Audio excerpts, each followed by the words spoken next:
Welcome to the Equipping Leaders Podcast Leader Study Series. I'm Natasha, a leader development professional and overall leadership enthusiast. And I'm Corey, a program manager and an emerging people leader and thus a leadership enthusiast.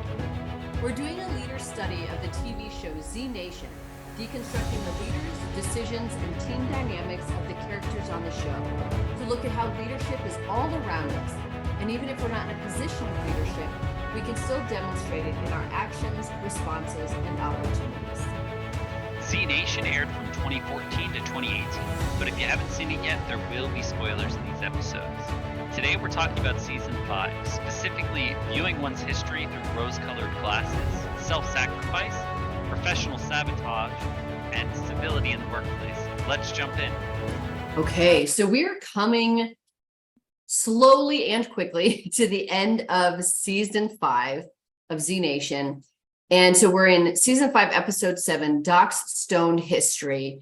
And this was kind of one of those episodes that is not really following the storyline. There are some parts that do, but it's the side story, this very like episodic thing. So what were some of your takeaways from this episode? So my first and biggest one was that Doc and George were driving in a car. They're going together. George was talking about, before she met Warren, so before all the zombies and everything, that she was going to school and she was, doing political science. And she had with her this little like constitutional book, right? Because as they're talking about establishing this new government and everything, she was researching. And I think one of the interesting things that stuck out to me was Doc's sort of remembrance of like the founding fathers and institutionally like what that was, and that sort of look that he had about it with sort of rose-colored glasses, right? It was very much like the elementary school stories that we hear about chopping down cherry trees and things like that. And I just thought that was really interesting because when you look at Doc as a character overall, I like Doc. I think he's a great leader, but it's sort of like that acceptance of things and just like that was then, this is now. And I just started thinking about also in the timeline that this is happening, I think obviously it's a zombie apocalypse, so a lot of social issues aren't really worried about anymore. It's kind of us or zombies. But I just think it's interesting because then I was trying to think about other leaders and just real life people who kind of have that attitude where they don't necessarily acknowledge the bad. They just like, they gloss over just, hey, it is what it is. And then, current topics with a lot of different CEOs and things, especially going on the news, like with different sort of pay inequality things and bonuses and some CEOs saying some wild things right now. So that just all kind of stuck out to me, this like blanket, it was all fine back then. Mm-hmm. Yeah, our memories are not reliable in general. Not that Doc remembered what it was like for the founding of America, but even the memories of the things that were told are pretty unreliable. So I love that call out because a lot of times people are unintentionally spreading misinformation because there's this story that was told to them.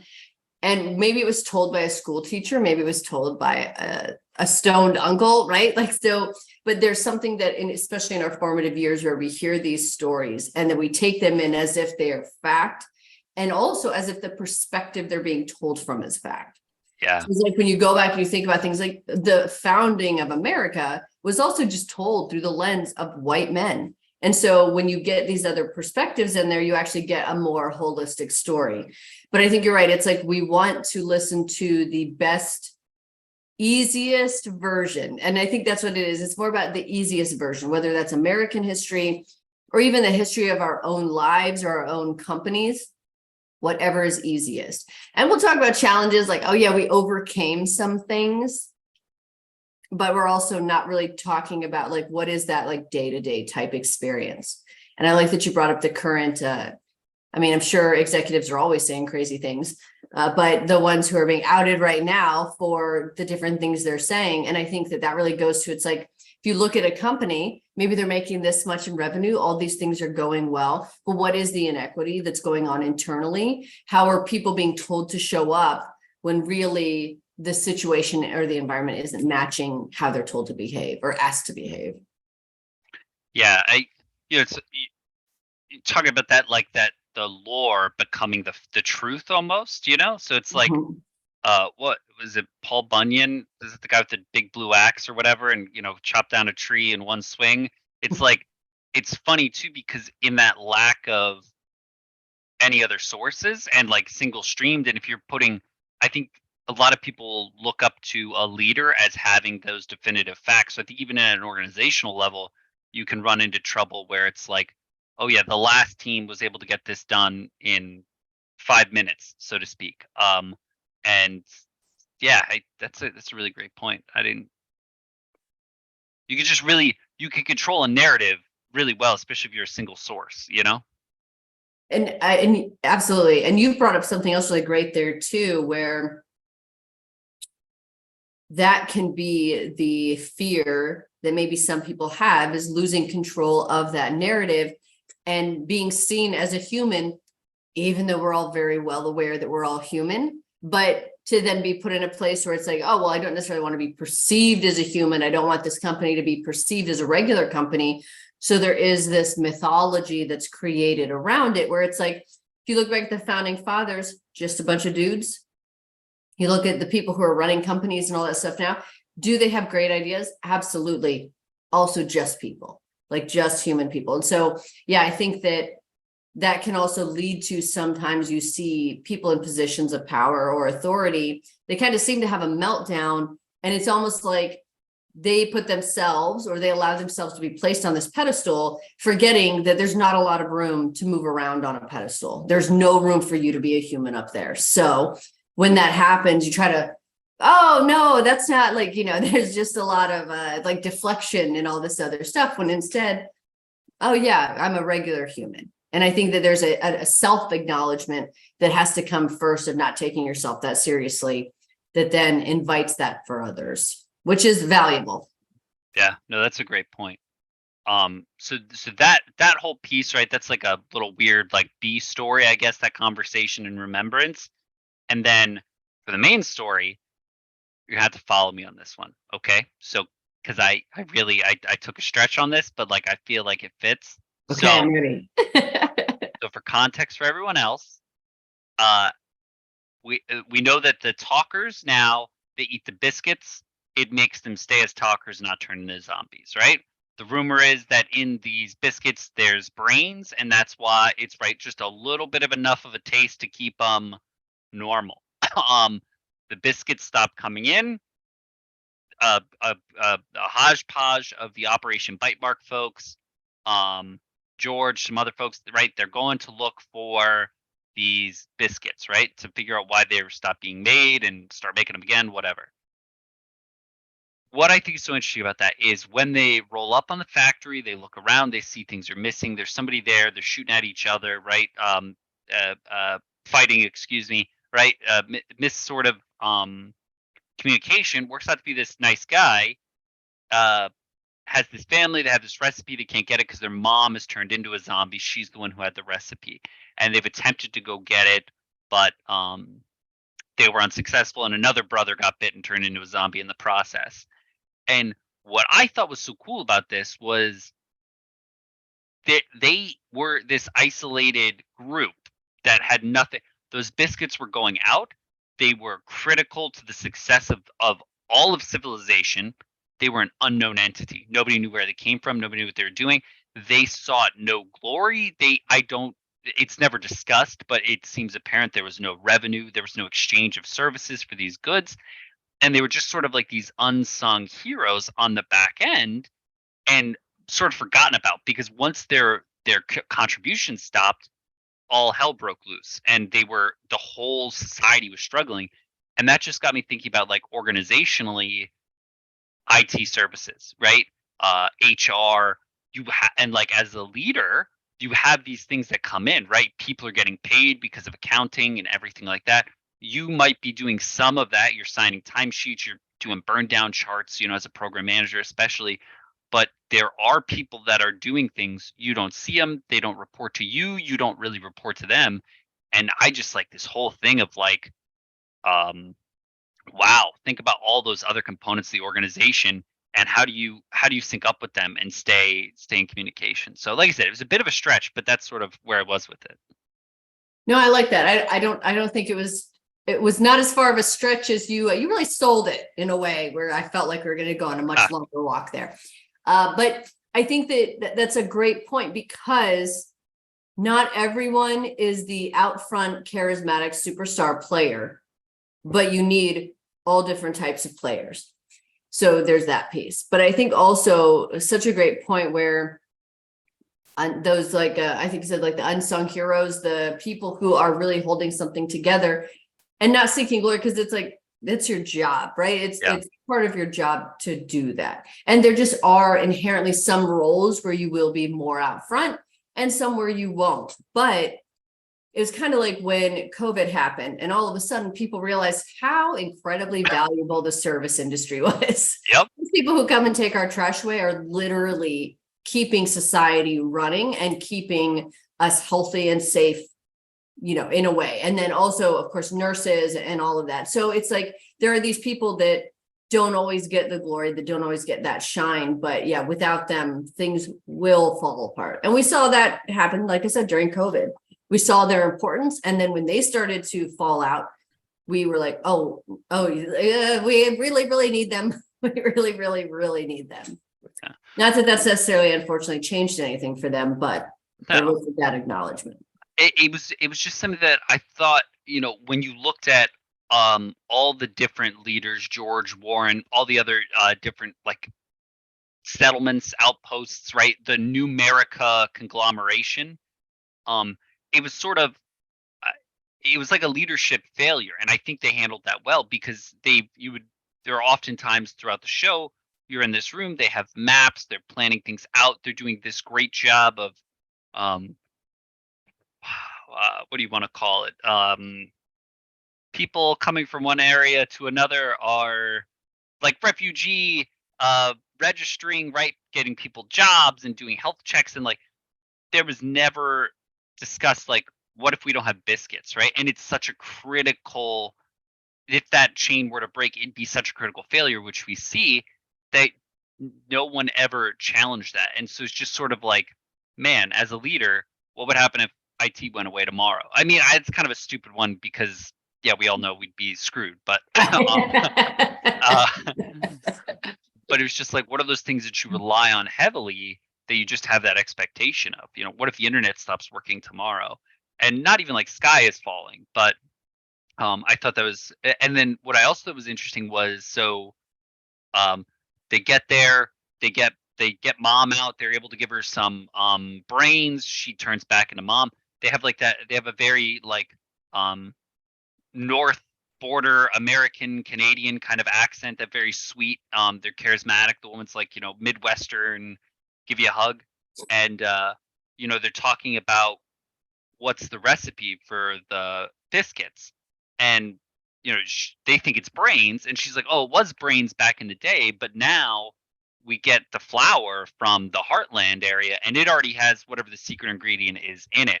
And I thought that was interesting now too, because we were looking at this originally as, what if IT went away? And now it became this bigger thing of, I don't understand my supply chain, right? So like supply chain management piece of those assumptions that they were working on, and now it's this complex system in the back end. And like I said, this one episode really sort of unpacked a lot for me of those gut checks as a leader, right? So it's like, I know my people, I know my processes, what's behind that, right? What's on that, I hate armyisms in the worst way, but it's like that tooth to tail, right? Like, what's my tail looking like? And so I just think that was cool, because it was a sort of a gut check to George, especially having been so involved in the system. And like we said, those conversations with Doc and everything, it's like, oh crap, we really don't know a lot of what's going on here. Absolutely. And I think that's I see sometimes leaders who they feel like if they ask too many questions, they're micromanaging, when really it's like, you're responsible. You are responsible for all of these things. And if you can create an environment, and you should, where you can ask questions without people feeling defensive about why you're asking those questions, then you're going to get all of the best information to make the best decisions, because that's really why you're in a leadership position to begin with. But you're absolutely right. Not understanding, truly understanding all the aspects of your business. I hear a lot of times people talk about like, oh, well, I'm a people leader, or I'm this leader, or I'm that leader. But we're all business leaders. We're all leading a function, and perhaps there are people that we're leading through that as well. But I think that sometimes people, they just kind of narrowly focus in on one area when they're all equally important.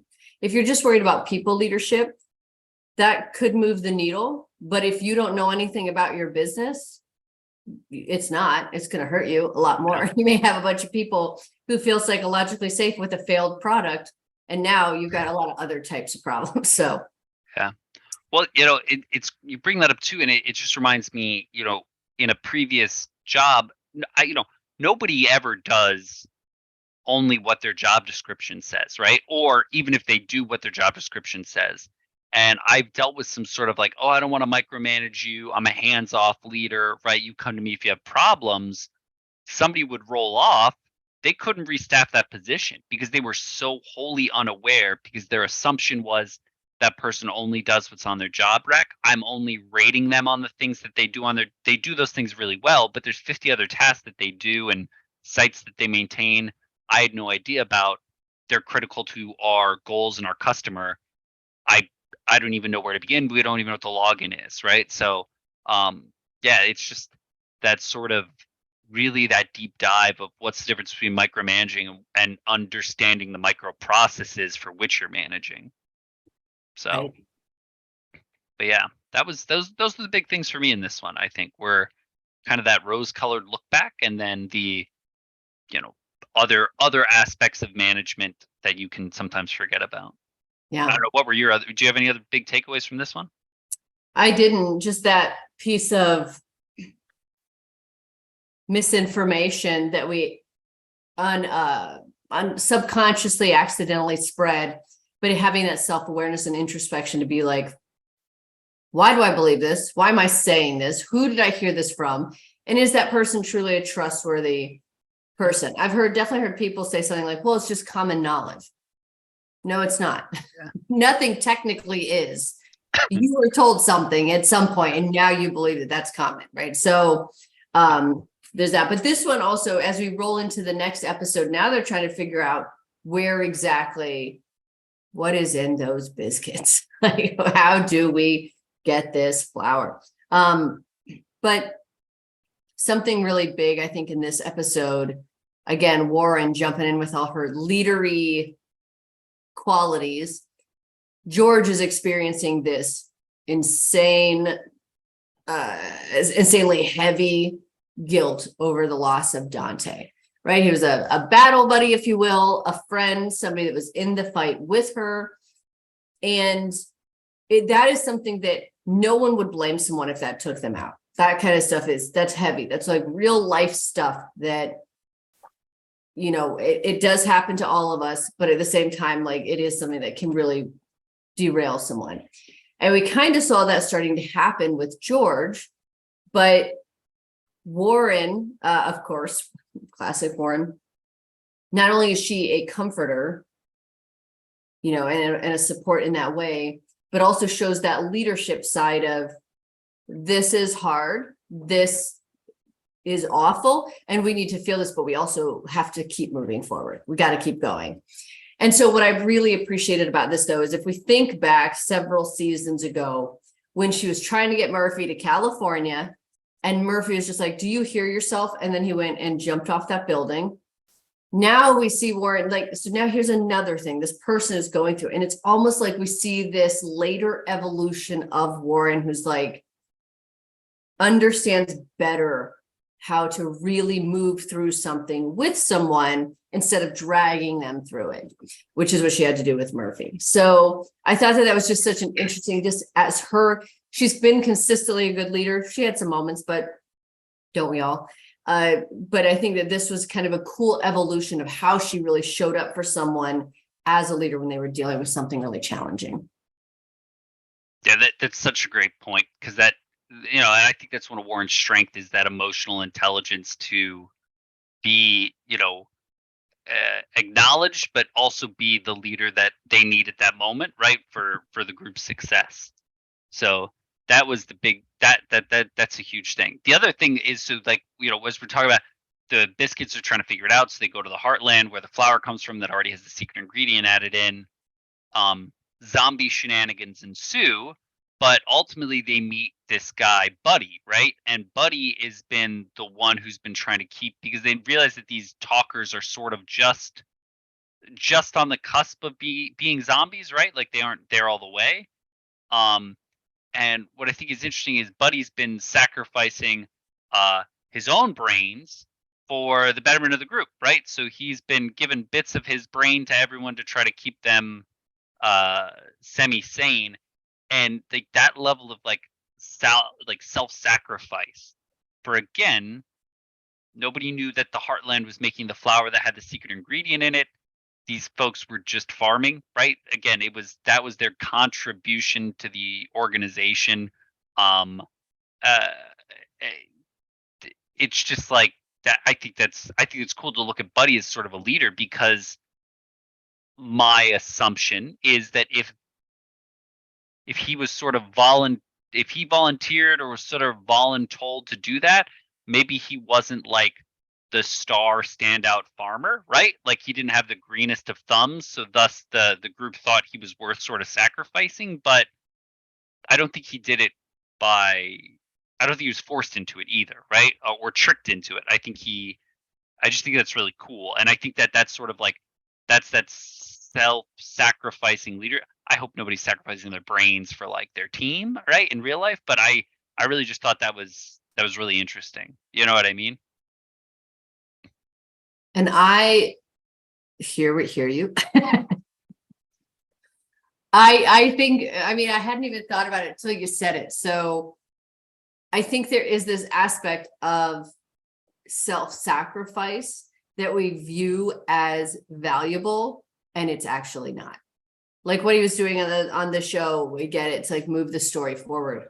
But I have definitely seen leaders who sacrifice time with their children, who sacrifice their own mental health, who sacrifice their own goals, their own professional development. For what? So that the team can move forward. How is that? That's not good. It's sad, I think.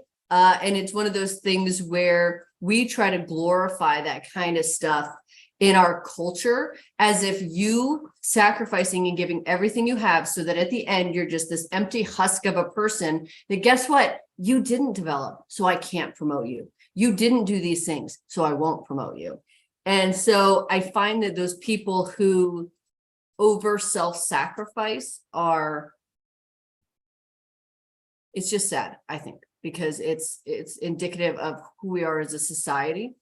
But I see also leaders struggle with that, because people get into a position of leadership and all of a sudden it's about everybody else, right? Because you need them to develop and all that sort of stuff. So then who they are and all their stuff gets pushed to the side.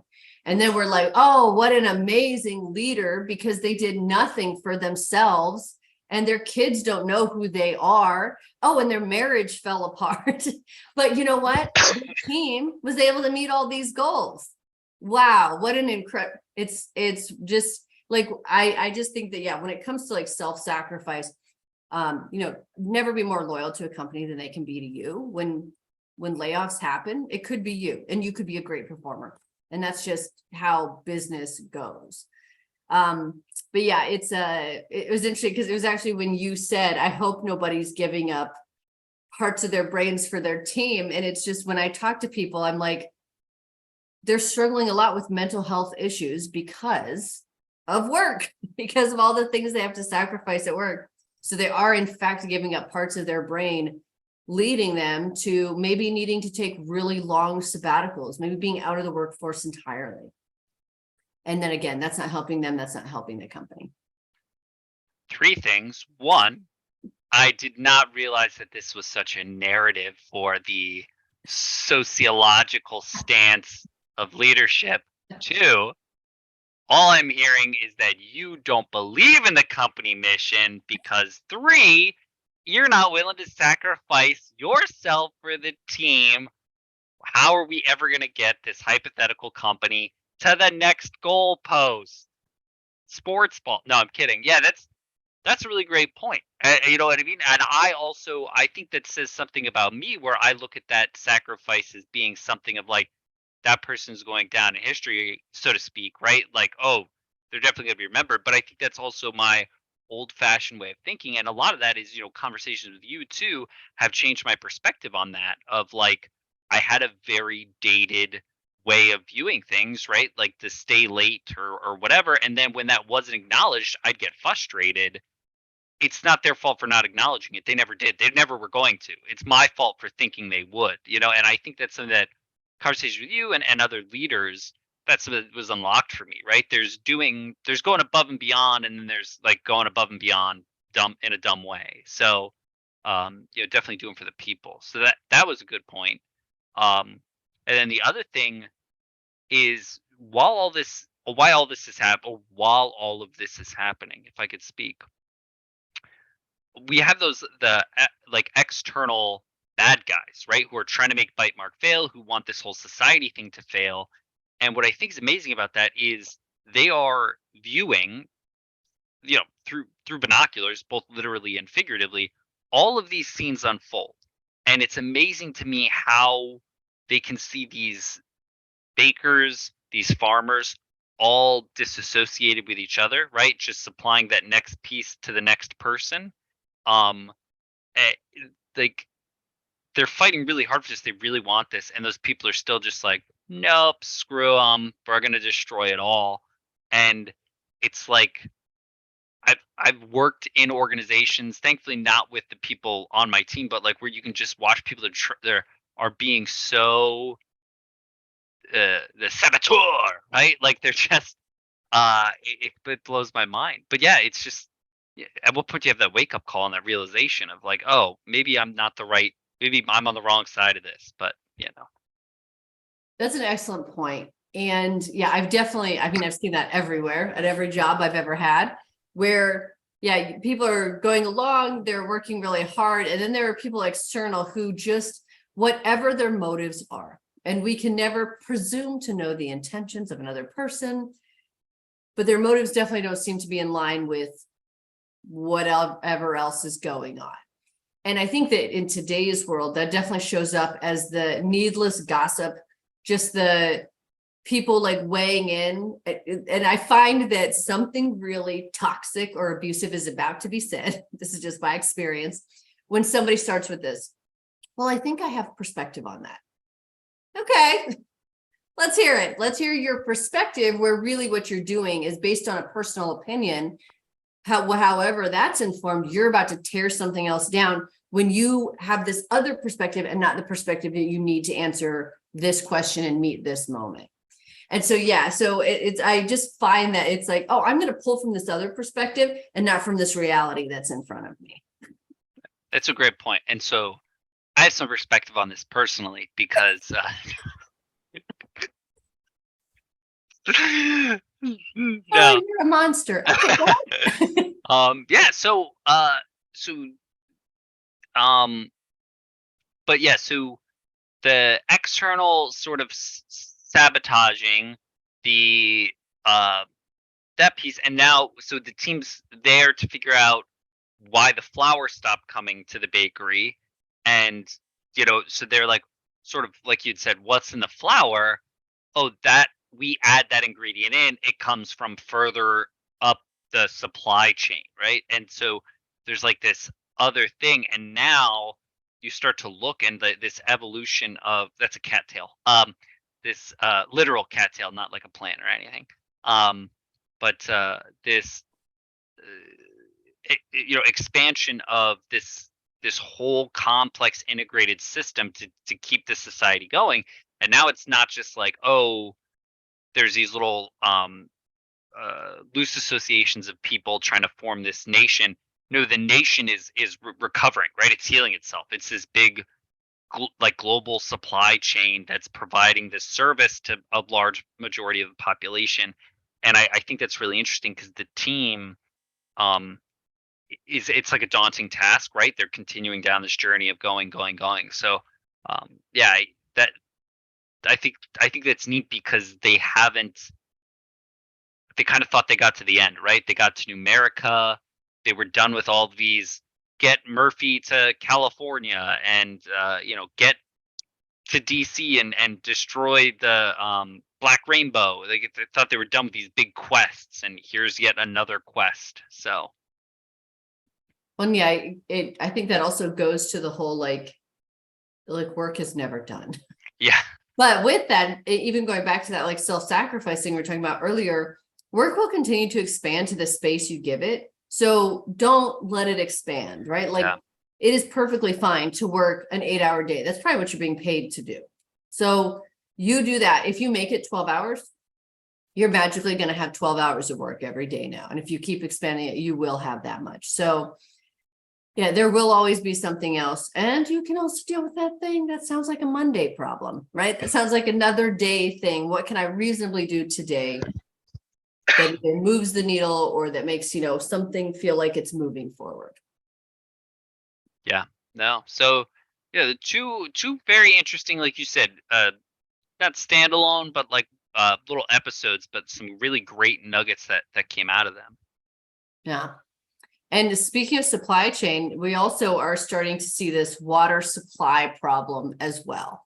Yep. So they're not able to get this water supply. So as we move into the next episode of Water Keepers, we find out that the water supply, it's not that it's being stopped by this group, it's that it's being sabotaged. So kind of as I think about Saboteur. Sorry, go on. it's like we were just talking about those saboteurs that you have, and how we tend to just as people, we're like, we blame it on somebody else is messing this up. They don't want this to be successful. But then you go to that group and they're like, 100% not the case. We're being sabotaged. Like, we want this to move forward. We're trying to restore this water supply, but we're not in a position to do that, right? We're being sabotaged for whatever these different reasons are. And so here we also we're reunited with some previous characters from, several seasons ago, but which is great because then it helps that connection there's this accusation of, you're stopping this water supply. And if there hadn't been that relationship there already, those bridges that had already started to be, or that were already built, then it could have really descended into chaos instead of them being like, oh no, let us tell you the problem. Maybe we can all work together on this.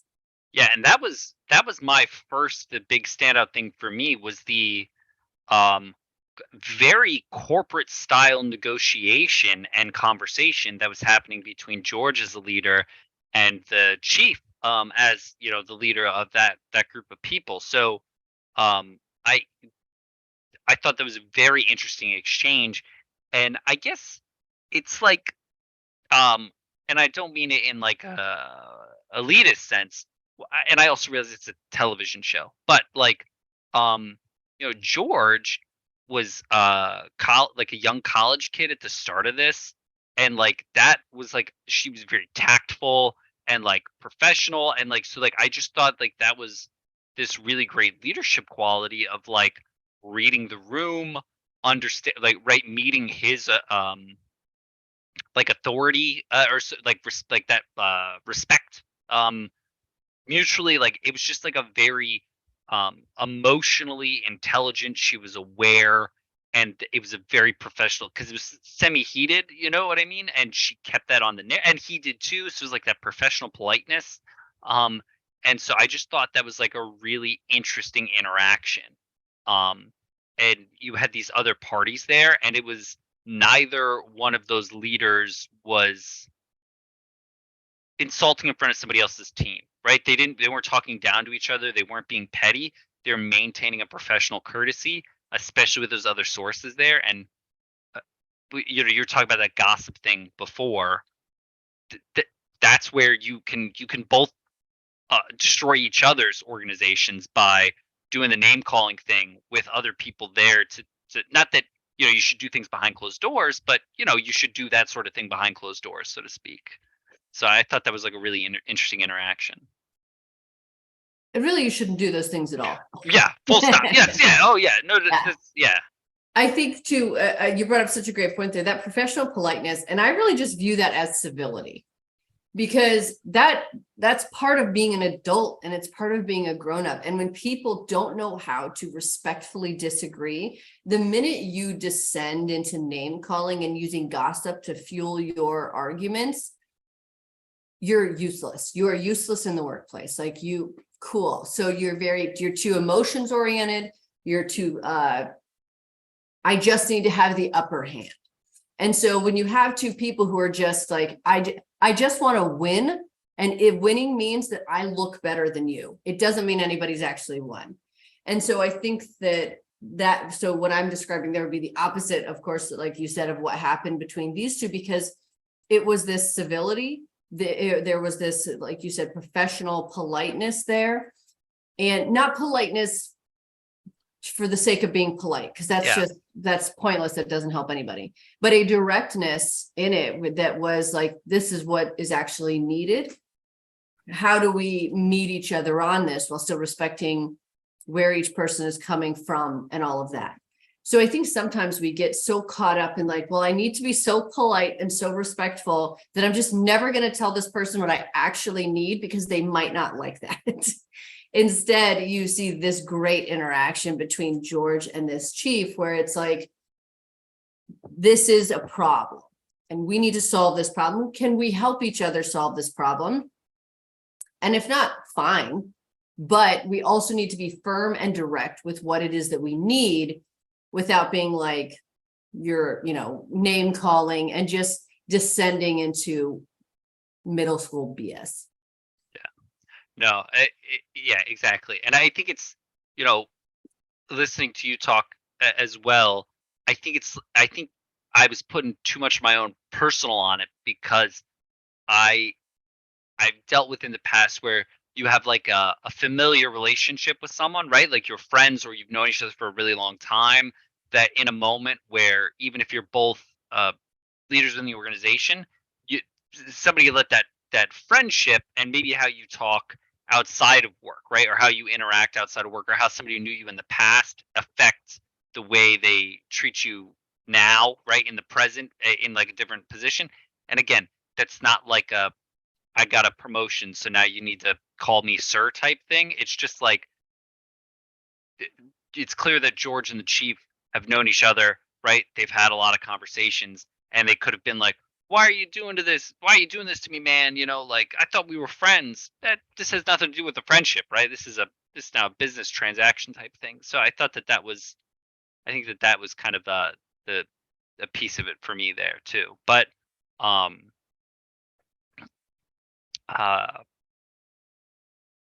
so okay, so then the other, wait, did you have any more thoughts on that piece? Because the big one for me in this one was the tribe that's there, right? The Native American tribe.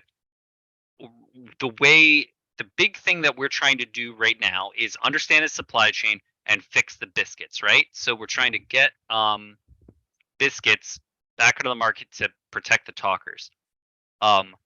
One of the members of the tribe gets bit, or becomes unalived and then realived as a talker.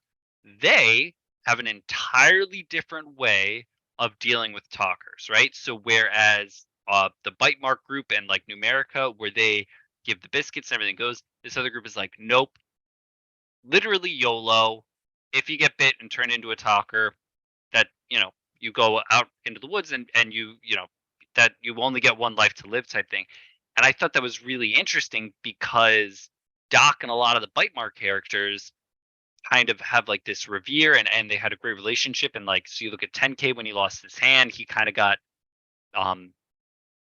like the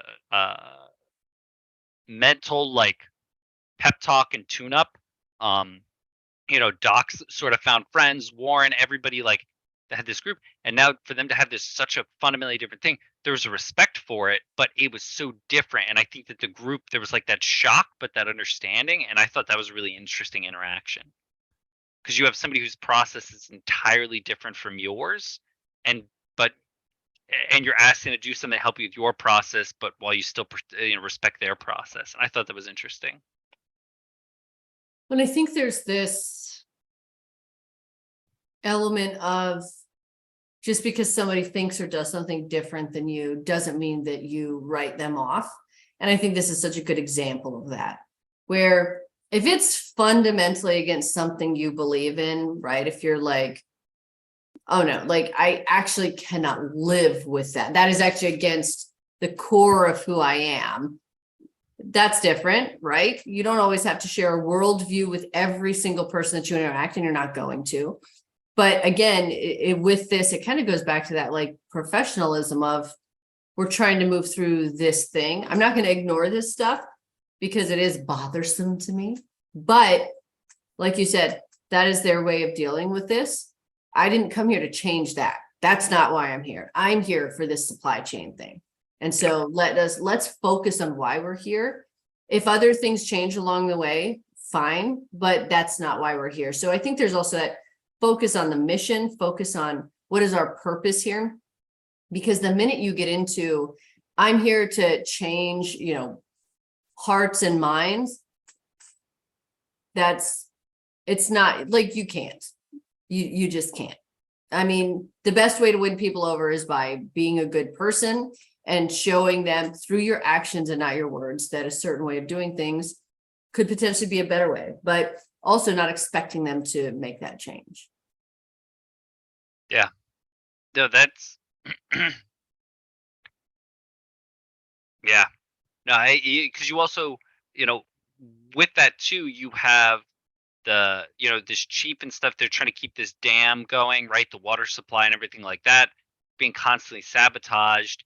And, again, still there's different viewpoints, but they set that aside for the better good. And, you see those sacrifices that that tribe is making to keep that water going, even though it's to aid in a process that they don't like fully agree with. But like I said, it's still like an agreement was made, and like I just think that that's really, yeah, it was a really interesting episode. There's also an element of this episode where they go on these drug-induced journeys. I didn't want to bring it up, but yeah. The piece about that I did want to bring up though is that so in this drug-induced journey, Warren finds a way to get to the dam. And to get to the dam unseen. That was the big thing, because they needed to figure out a way to get there unseen. And so what I liked about this though was oftentimes we find a solution to things by thinking about it in a different way and not being like, well, this is how I work through problems. This is it. And this is how it always has to be until the end of time. Now I'm not saying you need to go on a drug-induced journey unless that's part of your path, in which case. Boy, I really thought that you were making a political stance right now. But I think that's just it is. It's like you have to think about what's another way that I could go about trying to solve this problem. Because Warren's first thing wouldn't be like, let's do a drug-induced journey, right? Like that's not one of the first 10,000 things she probably would have come up with. So that's another thing that we can really learn from other people is like, how do they work through problems? How do they figure these different things out? Is that something that could benefit me now or in the future? And to just be open to thinking about things and working through things in a different way. Yeah, and I think it's cool. We talked about that when we first met a lot of these characters. Like I said before, like 10K, he had just lost his hand and had to sort of relearn how to shoot and everything else. And it was like those sometimes getting the team, the organization, looking external to you and your processes, and that's what really can get you over that hump when you're struggling to move the needle, Yeah. So yeah. So we're getting there. We're getting to where we will find out what is the supply chain? Where does it start? So we'll talk about that in our next episode.